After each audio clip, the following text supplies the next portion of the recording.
வாழ்கிறதுக்கு தான் அதிகாரம் தேவைன்னு நினச்சி இத்தனை நாள் ஒதுங்கியிருந்தோம். ஆனால் இப்போ தான் சார் தெரியுது, இங்கே வாழ்கிறதுக்கே அதிகாரம் தேவை. சசிகுமார், பாலாஜி சக்திவேல், சமுத்திரக்கனி மற்றும் பலர் நடித்திருக்கும் நந்தன் படம் பெரும் எதிர்பார்ப்புக்கிடையே ரிலீஸ் ஆகியிருக்கிறது. வடங்கான்குடி ஊரில் பிரசிடென்ட் பதவிக்கான எலெக்ஷன் வருகிறது. வழக்கமாக அந்த ஊரில் மேல்தட்டு சாதியைச் சேர்ந்த கோப்பிலிங்கம், பாலாஜி சக்திவேல் குடும்பம்தான் தலைமுறையாக தலைவர் பதவியில் இருந்து வருகிறார்கள்.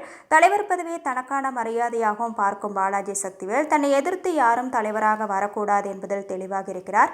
அப்படியே யாராவது எதிர்த்து வந்தாலும் அவங்க கூட டீல் பேசுவது, அதற்கும் மீறி நடந்தால் கொலை என எந்த எல்லைக்கும் போகக்கூடிய சாதி வெறி, பதவி மோகம் கொண்டவராக இருக்கிறார். இந்த சமயத்தில் அந்த ஊரை ரிசர்வ்டாக அறிவிக்கிறார்கள். இதனால் அந்த ஊரில் சாதிய ரீதியாக பிற்படுத்தப்பட்ட மக்களிலிருந்து ஒருத்தர் தலைவராக வேண்டும் என்ற அறிவிப்பு வருகிறது. இதனால் ஆத்திரமடையும் பாலாஜி சக்திவேல் தன் சொல் பேச்சு கேட்டு அடிமையாக இருக்கும் கூழ்பானை என்கிற அம்பேத்குமாரை, அதாவது சசிகுமாரை பிரசிடென்டாக்க முடிவு செய்கிறார். தன்னை பதவியில் கைப்பாவையாகத்தான் வைத்திருக்கிறார்கள் என்பதை சசிகுமார் உணரும்படியும் அவரது சுயமரியாதையை சீண்டி பார்க்கும் விதமாகவும் அவரை தனிப்பட்ட முறையில் பாதிக்கும் சம்பவங்கள் அடுத்தடுத்து நடக்கிறது. இதனால் பாதிக்கப்படும் சசிகுமார் இதை எதிர்க்கிறாரா, இறுதியில் என்ன ஆனது என்பதுதான் நந்தன் கதை.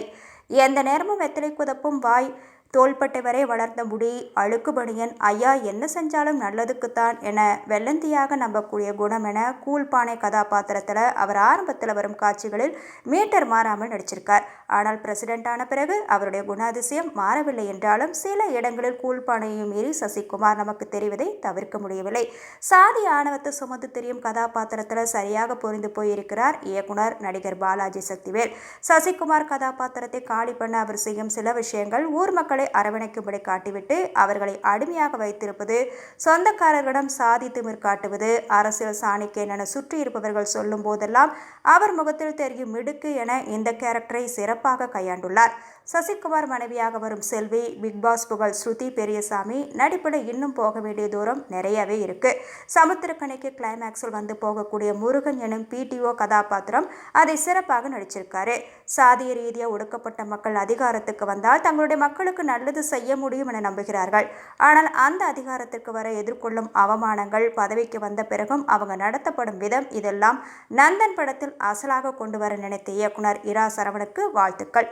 இந்த கதையை சினிமாவாக்க கமர்ஷியலாக எந்த விஷயங்களையும் கொண்டு வராமலும் திடீரென கதாநாயகனை சூப்பர் ஹீரோ போல சித்தரிக்காமல் இருப்பதும் ஆறுதல்.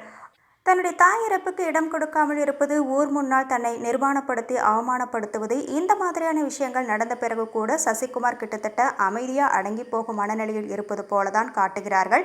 ஆனால் அதற்கு பிறகு திடீரென சசிகுமார் தலைவர் பதவிக்கு போட்டியிட மனம் மாறுவது நம்பும்படியாக இல்லை. ஜிப்ரானுடைய இசையில் பாடல்களும் பின்னணி இசையும் பாஸ் மார்க் வாங்குகிறது. ஆர்வி சரணுடைய ஒளிப்பதிவு அந்த ஊரின் இயல்பை திரையில் பிரதிபலிக்கிறது.